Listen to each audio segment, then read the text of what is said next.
ये 2022 maths olympiad question paper का first question है लॉजिकल रीजनिंग में।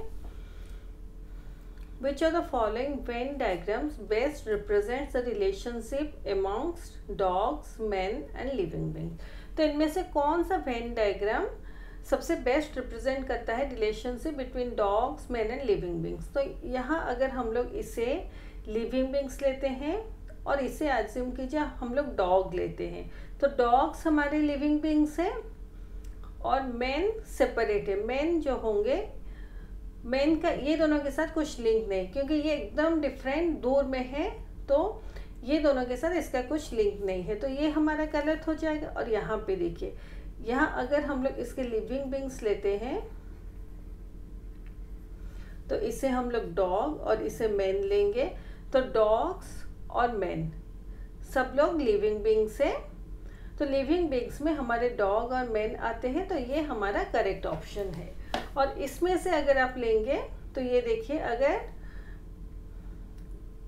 इसे हम लोग लिविंग बींग्स लेते हैं, लिविंग बींग्स, तो लिविंग बींग्स में से कुछ हमारे डॉग्स हैं, इसे डॉग्स लेंगे, इसे मैन लेंगे। तो लिविंग बींग्स में से कुछ हमारे डॉग हैं और कुछ हमारे मैन हैं, लेकिन लिविंग बींग्स में तो पूरा हमारे डॉग्स और मैन आते हैं, तो ये भी गलत हो जाएगा, ये भी हमारा ऑप्शन नहीं होगा। तो यहाँ पे देखिए, ये जो नेक्स्ट वाला है इसे हम लोग अगर यहाँ पर सपोज इसे लिविंग बींग्स लेते हैं,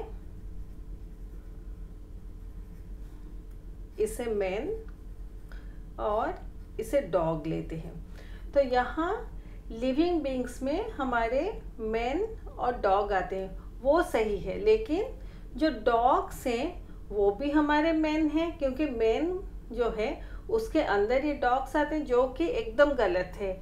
डॉग्स और मैन एकदम सेपरेट लिविंग बींग्स हैं, मतलब सेपरेट होते हैं, तो मैन हमारे डॉग्स नहीं हो सकते।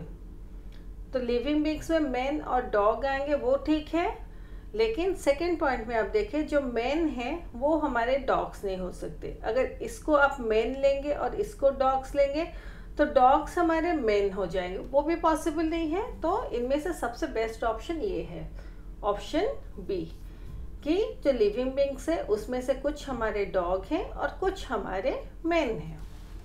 ये सेकेंड क्वेश्चन है। There is a certain relationship between the pairs of figures on either side of, ये जो डबल डॉट है, identify the relations of the left pair and find the missing figure. तो ये दोनों के बीच जो रिलेशनशिप है, इसमें और इसका जो आंसर होगा उसमें भी एक रिलेशनशिप है। तो यहाँ देखिए, ये जो फिगर है इसका अनशेडेड पोर्शन आप देखिए, ये अनशेडेड, ये अनशेडेड, ये अनशेडेड, और इसमें ये जो अनशेडेड पोर्शन हुआ है ये हमारा शेडिंग हो गया है। ऐसे देखिए, ऐसे पूरा शेडिंग हुआ है। अभी इस फिगर में देखिए, ये हमारा अनशेडेड पोर्शन है, तो यहाँ पर ये हमारा शेडिंग होके आएगा, तो ऐसे, तो अनशेडेड पोर्शन जो है वो हमारा शेडिंग होके आएगा। तो इसमें देखिए, अगर हम लोग इसको शेडिंग कर लेंगे, ये ऐसे ही दिखेगा।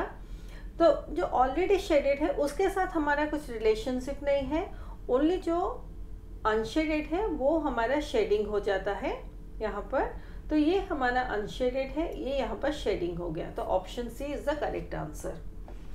ये नेक्स्ट क्वेश्चन है, find the missing number in the given number pattern. तो 144 है, तो 144 से -8 करने से हमें 136 मिलता है। 144 - 8 136, तो इससे -8 करेंगे 128, -8 करेंगे 120, तो ये हमारा 120 होगा, तो option A is the correct answer. 120 से -8 करने से 112, इससे -8 करने से 104, और इससे -8 करने से हमारा 96 होता है, तो यहाँ पर आंसर 120, तो option A is the correct answer.